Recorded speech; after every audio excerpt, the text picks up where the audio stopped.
Let's go Dolphins! The Miami Dolphins have just made such a bold, transformative decision regarding their starting quarterback that it could shake the franchise's foundations for the next 5 years. It's not just about benching a starter. It's about what the front office really thinks about Tua Tagovailoa and who they believe could be the next face of the franchise. A move like this sends a message, and believe me, it's more impactful than anything we've seen in recent years. But before revealing the full story, and believe me, it's surprising, don't forget to click the like button right now if you've ever yelled at your TV during a Dolphins game. And if you've been following this team through the ups and downs for over 20 years, I want you to comment right now. Go Dolphins! My heart bleeds aqua and orange. Now, get ready, because what I'm about to say changes everything. The Dolphins have officially benched Tua Tagovailoa, and not just in favor of anyone. Quinn Ewers, the 22-year-old with raw talent and a cannon of an arm, is stepping in. But make no mistake, this isn't about Ewers being better than Tua. This is about Tua's performance collapsing over the last 2 years and Miami reaching a boiling point after being eliminated from playoff contention with a crushing loss to the Steelers. Cold weather struggles, big game failures,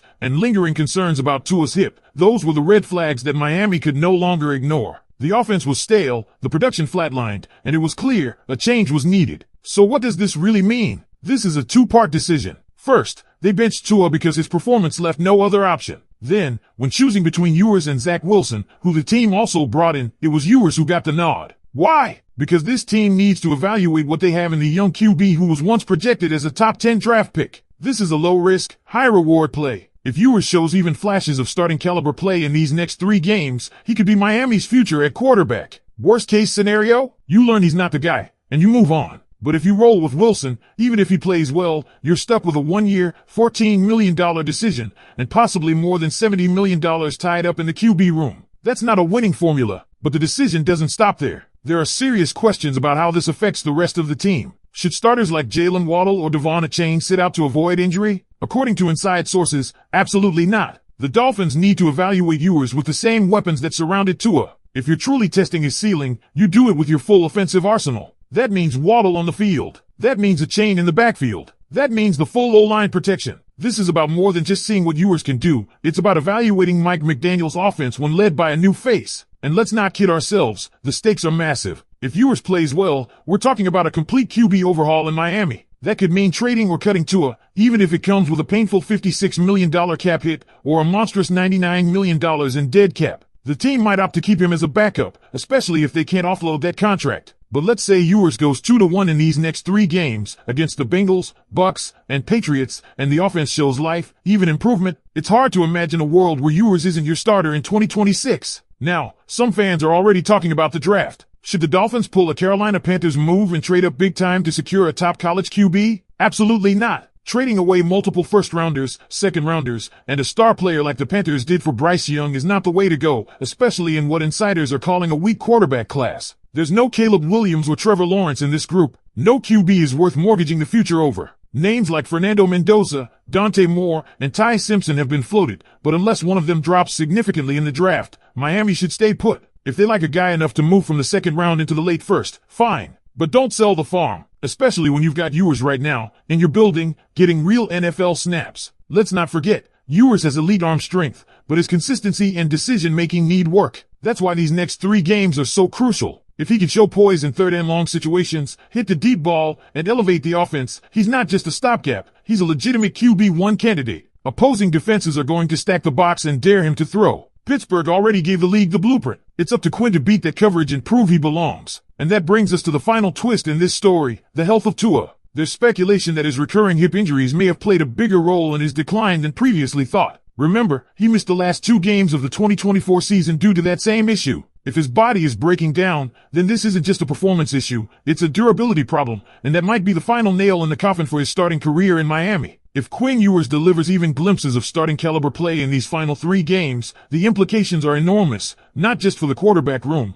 but for the entire organization. Let's talk about what success would actually look like for Ewers, and how it could ripple through the front office and coaching staff. It starts with trust from Mike McDaniel, who's essentially betting his job on this quarterback decision. If Ewers plays well, McDaniel earns himself leverage heading into 2026. Because let's be honest, Mike's position was under increasing scrutiny after failing to make a deep playoff run with an offense that had arguably the best speed in the NFL. He knew he couldn't ride with Tua into another season unless something drastically changed. So this move? This is his Hail Mary. but it's also a calculated one. He's banking on a 23-year-old with a massive arm and 5-star pedigree finally putting it together in the NFL. And that's what makes this so high risk, high reward. Quinn's tape from college was filled with flashes, deep throws, quick releases, tight windows. But the consistency just wasn't there. His footwork would fall apart, he'd misread coverages, and in high-pressure moments, the decision-making faltered. That's why he fell off draft boards. But now, he's got a clean slate. He's got Jalen Waddle, Devin Achane, Ollie Gordon, and Darren Waller lined up next to him. He has the weapons, the scheme, the opportunity. There are no more excuses. But let's not sugarcoat it. If Ewers struggles, if he throws picks, holds the ball too long, or fails to show command over the offense, the Dolphins are back to square one. Then the focus shifts. Suddenly, you're scouting second-tier QBs like John Muttar, Darian Mensah, or Garrett Nussmeier,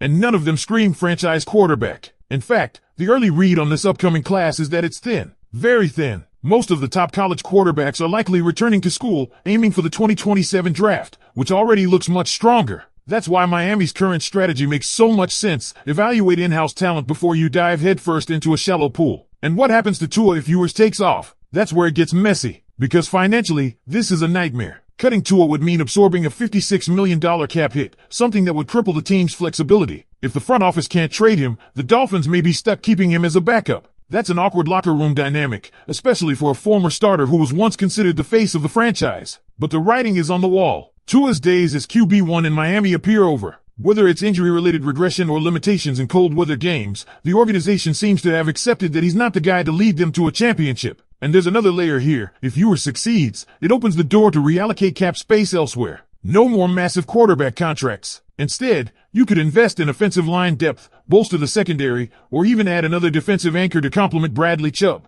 That kind of roster flexibility only comes when you hit on a cheap, young quarterback. That's the dream scenario Miami is now chasing. And with the limited options in free agency and the draft, this is likely the only realistic path. Let's also consider the psychological effect. If Ewers plays well, the locker room will rally. This team has elite speed, strong personalities, and a defense that has shown real improvement over the season. They want to believe. And if Quinn comes in, slings it downfield, and leads this team to wins over the Bengals, Buccaneers, and Patriots, you're going to see belief spread like wildfire through the locker room. That confidence could bleed into next season and completely reshape the narrative in Miami. But if Ewers fails, if Miami finishes the season with 3 straight losses and he looks overwhelmed, then you're talking about a full-scale reboot. Mcdaniel could be gone. Tua might be released or traded for pennies on the dollar. And the Dolphins enter yet another quarterback search in a year when the market is slim and the draft class weaker than usual. All of that is why these next 3 games matter more than fans might realize. They're not just end-of-season matchups. They are tryouts for the most important position on the team. They're an audition for the quarterback of the future. And whether or not Ewers passes that audition will determine the direction of this franchise for the next half-decade. So now the spotlight is on. The Dolphins have made their choice. Tua is out. Ewers is in. The final act of this season isn't just about salvaging pride. It's about discovering a future. And Miami's future, as wild as it sounds, might just rest on the shoulders of a 23-year-old quarterback most people had already written off. So I'm turning it over to you, Dolphins fans. What's your take? Do you think Quinn Ewers is ready for the moment? Can he step up and lead this team into 2026 as the undisputed QB1? Drop your thoughts in the comments below. And if you haven't already, smash that like button, subscribe to the channel, and check out the videos popping up on the screen now. We've got all the latest breakdowns, analysis, and Dolphins coverage right here. Let's finish this season strong. Go Dolphins!